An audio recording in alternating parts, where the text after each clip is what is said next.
Hi guys, welcome the Pakistani husband and wife reaction में। उम्मीद करता हूँ आप सब खैरियत से होंगे, जहाँ होंगे खुश होंगे, आबाद होंगे। अगर चैनल को सब्सक्राइब नहीं किया तो लाजमी सब्सक्राइब करें ताकि मेरी आने वाली वीडियो आप तक आसानी से पहुँचती रहो और आप एंजॉय करते रहें। मेरा नाम है नदीम। मेरा नाम है नीला।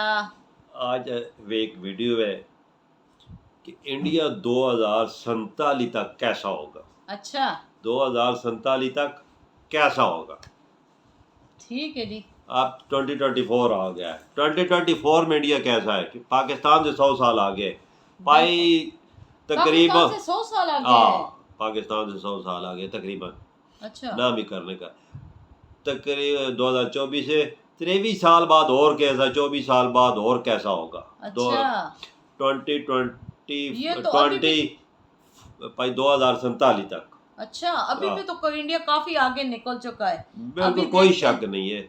वीडियो है, देखते हैं कि इंडिया और क्या आगे तरक्की करता है। चले देखते हैं, पता चलेगा। काउंटडाउन करते हैं 1 2 3 स्टार्ट। द ड्राफ्ट में आज हम भारत 2047 की बात करेंगे।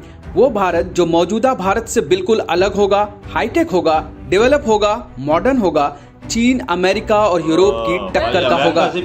भारत 2047 की कहानी हम आपको आज इसलिए दिखा रहे हैं क्योंकि हमारे पास मोदी सरकार के प्लान 2047 को लेकर कई खास जानकारी मौजूद है। देखिए, भारत 2047 का मतलब है विकसित भारत। साल 1947 में भारत आजाद हुआ। आजादी के 100 साल बाद यानी 2047 तक विकसित राष्ट्र बन जाएगा, ऐसा दावा और वादा प्रधानमंत्री नरेंद्र मोदी का है। ये वो भारत होगा जिसका सपना नेहरू, इंदिरा, अटल और मनमोहन सिंह ने भी देखा था और अपने तरीके से देश के विकास के लिए योगदान भी दिया। लेकिन इसे पूरा करने का प्लान नरेंद्र मोदी ने बनाया है। 15 अगस्त 2023 को जब प्रधानमंत्री नरेंद्र मोदी लाल किला से भाषण दे रहे थे तो उन्होंने कहा था 2047 तक भारत विकसित राष्ट्रों की कतार में खड़ा होगा। द ड्राफ्ट का आज का वीडियो इसी विषय पर है और हमारा पहला सवाल है कि भारत विकसित देश बन सकता है या फिर ये एक सपना मात्र है। 2047 तक भारत अमेरिका की तरह विकसित कैसे होगा। भारत को विकसित देश बनाने के लिए सरकार क्या क्या कर रही है। विकसित भारत की राह में सबसे बड़ी रुकावट क्या है। एक एक कर सारे सवालों के जवाब मिलेंगे। लेकिन अगर अब तक आपने हमारे चैनल को सब्सक्राइब नहीं किया है तो तुरंत कर लीजिए, जिससे हमारे वीडियो सबसे पहले आपको मिला करें। अब आते हैं आज के पहले सवाल पर, क्या भारत विकसित देश बन सकता है या फिर ये एक सपना है। जवाब है, भारत को विकसित बनाना एक सपना है जो पूरा हो सकता है। इस पर शक करने का कोई कारण नहीं है। अब अगला सवाल ये है कि भारत विकसित राष्ट्र बनेगा कैसे।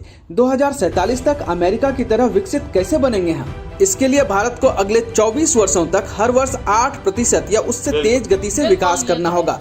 पिछले 5 वर्षों को देखें तो 2019-20 में भारत की विकास दर 3.87% थी। 2020-21 में -6.60% रही। इस वर्ष कोरोना के कारण दुनिया भर की अर्थव्यवस्था घाटे में थी। 2021-22 में ये बढ़कर 8.7% हो गई। दुनिया में सबसे तेज विकास किया भारत ने। 2022-23 में ये 7% रही, ये भी दुनिया में सबसे तेज थी। जबकि 2023-24 में भारत की विकास दर 6.8% रहने का अनुमान है, यानी हम टारगेट से पीछे हैं। विकसित होने के लिए 8% की विकास दर हर वर्ष चाहिए। हालांकि चीन और अमेरिका का जीडीपी ग्रोथ भारत से कम है, लेकिन अमेरिका और चीन की जीडीपी का साइज भारत से बहुत बड़ा है। अमेरिका की जीडीपी 25.46 ट्रिलियन US$ है। चीन की जीडीपी 18.1 ट्रिलियन US$ है, जबकि भारत की जीडीपी 3.39 ट्रिलियन US$ है। यानी अमेरिका की इकोनॉमी हमसे 7.51 गुना बड़ी और चीन की 5.33 गुना बड़ी है। ऐसे में सवाल है कि भारत चीन और अमेरिका को कैसे टक्कर देगा, कैसे इन देशों की तरह अमीर बनेगा। इसे हम दुनिया भर की रिसर्च से समझते हैं। अभी भारत दुनिया की 5वीं सबसे बड़ी इकोनॉमी है। SBI इकोवाप के मुताबिक 2027 तक भारत जापान को पीछे छोड़ देगा और दुनिया की 3री सबसे बड़ी इकोनॉमी बन जाएगा। इन्वेस्टमेंट बैंक गोल्डमैन सैक्स ने कहा है कि वर्ष 2075 तक भारत की जीडीपी अमेरिका को पीछे छोड़ देगी। इससे भारत दुनिया की 2री सबसे बड़ी इकोनॉमी बन जाएगा। वर्ष 2075 तक भारत की जीडीपी 52.5 लाख करोड़ डॉलर तक पहुंचने का अनुमान है। यानी इस रफ्तार से हम आगे बढ़े तो अमेरिका को पीछे छोड़ने के लिए हमें साल 2075 का इंतजार करना होगा। लेकिन भारत इकोनॉमी में 2047 से ही अमेरिका को टक्कर देने की स्थिति में आ जाएगा। तो ये तो क्लियर है कि भारत अमेरिका और चीन की टक्कर का देश बन जाएगा। लेकिन सवाल ये है कि इसके लिए सरकार क्या कर रही है। दरअसल सरकार को भी पता है कि ये काम इतनी आसानी से नहीं हो पाएगा, इसलिए अलग अलग टाइम के हिसाब से प्लान बनाए गए हैं और इस प्लान्स में सबसे ज्यादा फोकस देश के इंफ्रास्ट्रक्चर पर है। सरकार ने विकसित देशों की तरह टिकाऊ और आधुनिक इंफ्रास्ट्रक्चर का निर्माण कार्य शुरू किया है। इसके लिए 2019 में गति शक्ति योजना की शुरुआत की गई, जिसमें 110 लाख करोड़ रुपए के निवेश से देश में इंफ्रास्ट्रक्चर मजबूत करने का प्लान बना। इस प्लान में सबसे ज्यादा फोकस ट्रांसपोर्ट इंफ्रास्ट्रक्चर पर किया गया। रेलवे, सड़क, पोर्ट, एयरपोर्ट, ये 4 ऐसे सेक्टर हैं जहां सरकार सबसे ज्यादा निवेश कर रही है। अब एक एक कर समझिए कि किस सेक्टर में क्या किया जा रहा है। सबसे पहले बात रेलवे की करते हैं। यात्री रेल को मॉडर्न बनाने के लिए सरकार ने 2030 तक का लक्ष्य रखा है, जिसमें bullet train, Vande Bharat train, नमो भारत ट्रेन और अमृत भारत रेलवे स्टेशन योजना बनाई गई है। रेलवे की कोशिश है कि 2027 तक मुंबई अहमदाबाद के बीच देश की पहली बुलेट ट्रेन चलने लगे। 2027 तक सरकार देश में 400 semi high speed Vande Bharat train चलाने का भी लक्ष्य रखती है। 2030 तक दिल्ली के आसपास के 5 शहरों को नमो भारत ट्रेन से जोड़ने की योजना है। फिलहाल नमो भारत के दिल्ली मेरठ रूट का एक सेक्शन शुरू हुआ है। सिर्फ ट्रेन ही नहीं, सरकार का ध्यान रेलवे स्टेशन पर भी है। सरकार देश के 1309 रेलवे स्टेशन को डेवलप कर रही है। इसके लिए अमृत भारत योजना शुरू की गई है। इसके लिए 34,470 करोड़ रुपए का बजट है। पहले चरण में 27 राज्यों के 508 रेलवे स्टेशन का पुनर्विकास किया जा रहा है। दूसरे चरण में 801 रेलवे स्टेशन का डेवलपमेंट होगा। रेलवे पर सरकार का फोकस कितना ज्यादा है, इसे ऐसे समझिए कि 2013 में रेल बजट 63,363 करोड़ रुपए का था, जबकि 10 वर्ष बाद 2023 में 2,40,000 करोड़ रुपए का है, यानी करीब 400% ज्यादा। रेल को भारत की लाइफलाइन मानी जाती है और अब इसे इस तरह से अत्याधुनिक बनाया जा रहा है, इसे लोग भारत को विकसित बनाने वाली लाइन भी कहने लगेंगे। रेल यात्री के अलावा सरकार रेलवे के फ्रेट कॉरिडोर पर भी काम कर रही है। फिलहाल देश में 2 फ्रेट कॉरिडोर पर काम चल रहा है। पहला 1839 किलोमीटर का ईस्टर्न डेडिकेटेड फ्रेट कॉरिडोर है, जिसका करीब 1337 किलोमीटर का हिस्सा पूरा हो चुका है, और 1504 किलोमीटर का वेस्टर्न डेडिकेटेड फ्रेट कॉरिडोर है। इन दोनों फ्रेट कॉरिडोर के शुरू होने से भारत में माल ढुलाई सस्ती होगी, जिससे लॉजिस्टिक कॉस्ट कम हो जाएगा। हमने इस पर एक डिटेल वीडियो बनाया है, आप वो हमारे चैनल पर देख सकते हैं, इससे आपकी जानकारी बढ़ेगी। रेलवे के बाद अब रोड नेटवर्क की बात करते हैं। किसी भी देश के विकास के लिए सड़क नेटवर्क का अच्छा होना बहुत जरूरी है। भारत सड़कों का जाल बिछाने में कितना सीरियस है, कितना काम हो रहा है, इसे ऐसे समझिए कि भारत में पिछले 9 वर्षों में जितने हाईवे और एक्सप्रेसवे बने हैं, उतने तो आजादी के बाद किसी सरकार में नहीं बने थे। वर्ष 2014-15 में देश में नेशनल हाईवे 91,000 किलोमीटर के करीब था। बीते 9 वर्षों में 50,000 किलोमीटर नेशनल हाईवे का निर्माण किया गया, जिससे ये आंकड़ा 1,45,000 किलोमीटर तक पहुंच गया है। सिर्फ नेशनल हाईवे ही नहीं, बल्कि ग्रामीण सड़क संपर्क की 53,000 किलोमीटर की सड़कें भी बनी हैं। इसके अलावा देश में करीब 30 एक्सप्रेसवे का निर्माण हो रहा है या निर्माण पूरा हो चुका है। देश में एक्सप्रेसवे के निर्माण की गति प्रतिदिन 37 किलोमीटर तक पहुंच चुकी है, जो अपने आप में एक रिकॉर्ड है। भारत ने पिछले 9 वर्षों में इतनी सड़कें बना दी हैं कि सड़क नेटवर्क के मामले में अमेरिका के बाद भारत दूसरे नंबर पर पहुंच चुका है। यही नहीं, दुनिया के सबसे बड़े एक्सप्रेसवे में से एक दिल्ली मुंबई के कई सेक्शन पूरे हो चुके हैं। अगले वर्ष तक 1350 किलोमीटर लंबे दिल्ली मुंबई एक्सप्रेसवे को पूरा करने का लक्ष्य है। सिर्फ इतना ही नहीं, अब यूरोपियन देशों की तरह भारत में भी इलेक्ट्रिक हाईवे बन रहा है, जिस पर बिजली से चलने वाले ट्रक और बसें 100 किलोमीटर प्रति घंटे की रफ्तार से चलेंगी। रोड नेटवर्क के बाद अब एयरपोर्ट की बात करते हैं। भारत में 131 हवाई अड्डे परिचालन में हैं, जिनमें 29 अंतर्राष्ट्रीय, 92 घरेलू और 10 कस्टम हवाई अड्डे हैं। जबकि सरकार ने जून 2023 में 21 और ग्रीनफील्ड हवाई अड्डों को सैद्धांतिक मंजूरी दे दी है। सरकार ने 2020 में टारगेट सेट किया था। तय लक्ष्य के मुताबिक 2024 तक देश में 100 नए एयरपोर्ट बनाने थे।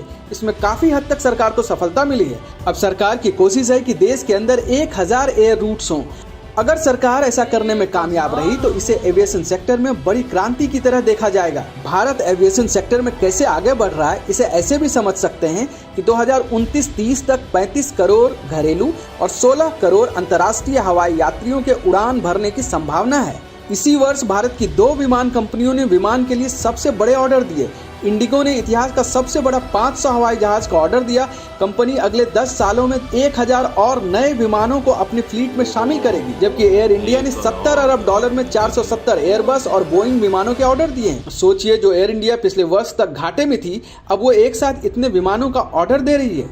एयरपोर्ट के बाद अब पोर्ट की बात करते हैं। भारत दुनिया का मैन्युफैक्चरिंग हब बनना चाहता है। दुनिया का बिल्कुल। निर्यात सेंटर बनना चाहता है और इसके लिए जरूरी है कि उसके पास उन देशों तक माल पहुंचाने के लिए अच्छे पोर्ट्स हों। वैसे भारत में अभी 7,500 किलोमीटर लंबी तटरेखा के साथ 12 बड़े पोर्ट्स और 200 से ज्यादा छोटे पोर्ट्स हैं। महाराष्ट्र के वधावन में देश का 13वां विशाल पोर्ट बन रहा है। फिलहाल महाराष्ट्र में 48, गुजरात में 42, केरल में 17, तमिलनाडु में 15 और कर्नाटक में 10 पोर्ट्स हैं। सागरमाला परियोजना के तहत स्वतंत्र भारत के 100 वर्ष पूरे होने पर समुद्र तट के पास पोर्ट की सीरीज बनाने की तैयारी है। सरकार की योजना है कि आधुनिक जल मार्गों के जरिए अर्थव्यवस्था में लॉजिस्टिक की लागत को 14% से घटाकर 10% किया जाए। अगर भारत ऐसा कर पाया तो अमेरिका और चीन की टक्कर में आ जाएगा। वहां भी लॉजिस्टिक की लागत 8% से 10% है। इससे उनका सामान सस्ता और भारत का महंगा हो जाता है। हालांकि विकसित राष्ट्र बनने की इन कोशिशों के बीच कभी महामारी तो कभी युद्ध के खतरे भी हैं, लेकिन सरकार का फोकस क्लियर है। इसलिए बजट 2023-24 में बुनियादी ढांचे के विकास के लिए 10 लाख करोड़ रुपए खर्च करने का टारगेट है। ये कुल जीडीपी का 3.3% है। लद्दाख की ऊंचाई वाले क्षेत्र में रेलवे लाइन, ब्रह्मपुत्र नदी के नीचे रेल सुरंग, मुंबई और अहमदाबाद के बीच बुलेट ट्रेन परियोजना, अरुणाचल फ्रंटियर हाईवे और Mumbai trans harbour link bridge कुछ महत्वाकांक्षी परियोजनाएं ऐसे हैं जिस पर काम चल रहे हैं। इसके अलावा देश भर में कई पनबिजली बांध, हाई स्पीड ट्रेन, बिजली परियोजना, नदी नेविगेशन परियोजना, सौर ऊर्जा केंद्र और मेट्रो रेल परियोजनाएं चल रही हैं। यानी जो कहानी मैंने आपको बताई वो तो ट्रेलर मात्र है। अभी तो सिर्फ विकसित भारत की नींव तैयार हो रही है, असली पिक्चर बाकी है। अगर आपको हमारा ये वीडियो अच्छा लगा, वीडियो में दी गई जानकारी अच्छी लगी, देखा है भाई, बिल्कुल जी देखा है, खुशी भी हुई और बहुत हैरान भी हो रही हूँ कि इंडिया 2047 तक इंडिया कैसा होगा, अब इंडिया कैसा है और 2047 तक कैसा होगा। फिर आप पे तुम बोल सकती है कि अब इंडिया बहुत तरक्की कर रहा है। तकरीबन जो उसकी ग्रोथ रेट है ना, तकरीबन 7.8 या 8% बोल सकती है तुम। अच्छा। इस तरक्की से अगर तरक्की करे 2047 को अमेरिका को भी क्रॉस कर सकता है और चाइना को भी पीछे छोड़ सकता है। बिल्कुल ये तो मैं कहती हूँ, इसमें कोई वो बात नहीं, शक की बात नहीं है। जिस तरह मतलब इसकी तरक्की जिस तरह आगे बढ़ रहे हैं ना, तो इंशाल्लाह वो अमेरिका और चाइना को भी पीछे छोड़ देगा। क्योंकि हर चीज के मामले में देख लो, जो भी ट्रेनें उठा के देख लो, मतलब हर तरफ की चीजों की तरफ इनकी तवज्जो है। ये सारे काम इन्होंने करने हैं और कर गुजरना है। मोदी ने जिस तरह सोचा है वो कर गुजरेंगे। देखें ट्रेनों के मामले में आपने बोला, बिल्कुल इंडिया में जो पहले तकरीबन देखा जाए ना 1947 के बाद बिल्कुल जितनी मोदी जी ने रेलवे निज़ाम को बूस्ट दिया और तरक्की दी है ना, इतना किसी हुकूमत ने दी है। ये देखो 10 सालों में रेलवे का निज़ाम किधर था और किधर खड़ा कर दिया। वंदे भारत एक्सप्रेस और कितनी एक्सप्रेस मेट्रो ट्रेनें जाल बिछा दिया। और सबसे बड़े मजे की बात है कि इंडिया ने खुद अपने इंडिया में बनाई है, मेड इन इंडिया। ये चीज होती है ना। और देखो रोड के मामले में देखो, और रोडों का जाल इंडिया में बिछा दिया। 10 सालों में इतने रोड बनाए कि अमेरिका के बाद दूसरे नंबर पर इंडिया आ गया है रोड के मामले में। देख लो रोड कितने बड़े बड़े, मतलब बड़े बड़े रोड और साफ सुथरे, मतलब हर चीज की तरफ इनकी तवज्जो है ना। एक तो होता है तवज्जो इंसान की नहीं होती, लेकिन इनकी मोदी जी की हर चीज की तरफ तवज्जो है। रोड बड़े बड़े बनाए जा रहे हैं, ट्रेनें बना रही हैं, और देखो एयरपोर्ट बनाए जाएंगे, और मतलब काफी बना चुके हैं, लेकिन अभी आगे और इनका कम भी एयरपोर्टों की तादाद 100-150 इनका इरादा है कि 150 एयरपोर्ट और बनाए। आप अंदाजा लगाएं बंदरगाहें कितनी बन रही है। जो पोर्ट नहीं होते, जो पोर्ट होते हैं, माल दूसरे मुल्क से अपना माल दूसरे मुल्क तक पहुंचाने के लिए पोर्टें नहीं बन रहे हैं, कितने डैम बन रहे हैं, और कितनी बिजली पैदा करनी है। क्योंकि अगर मुल्क को जरूरत है, इंडस्ट्री और फैक्ट्रियां लगेंगी, हर जरूरत का ख्याल किया जाता है ना। हमारे देश में पाकिस्तान में ऐसा एक प्रोजेक्ट भी नहीं है जिस पे काम हुआ हो। बिल्कुल, तभी तो हमारा मुल्क पीछे से पीछे जा रहा है ना। मतलब मोदी जी जब से आए, मैं कहती हूँ अपने मुल्क को कहां से कहां तक इन्होंने पहुंचा दिया। जिस तरह वो सोच रहे हैं, तो इसी तरह मैं कह रही हूँ चाइना को भी पीछे छोड़ देंगे और अमेरिका को भी पीछे छोड़ देंगे। तभी ये जो सोचते हैं अपने मुल्क को इसी तरह, तभी आगे लेके जाते हैं। मैं तो सोचता हूँ अगर मोदी जी तकरीबन 10 साल हो रहा है ना, 15 साल, तो यकीन करके ये तो 23-24 साल का मामला है ना। यार मेरा इरादा है कि 15 सालों में अमेरिका के करीब पहुंचेंगे और चाइना को भी क्रॉस कर देंगे।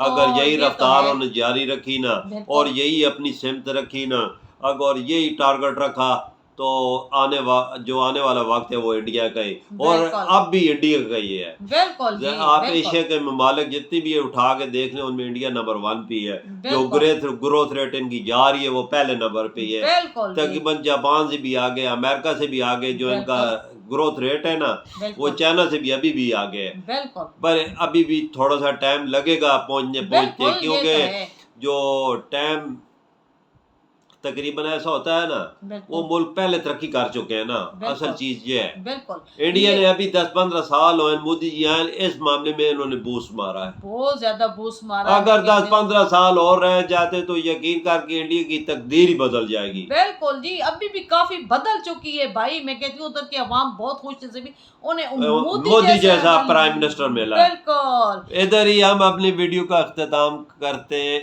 अगली नेक्स्ट वीडियो में फिर मिलेंगे, तब तक बाय।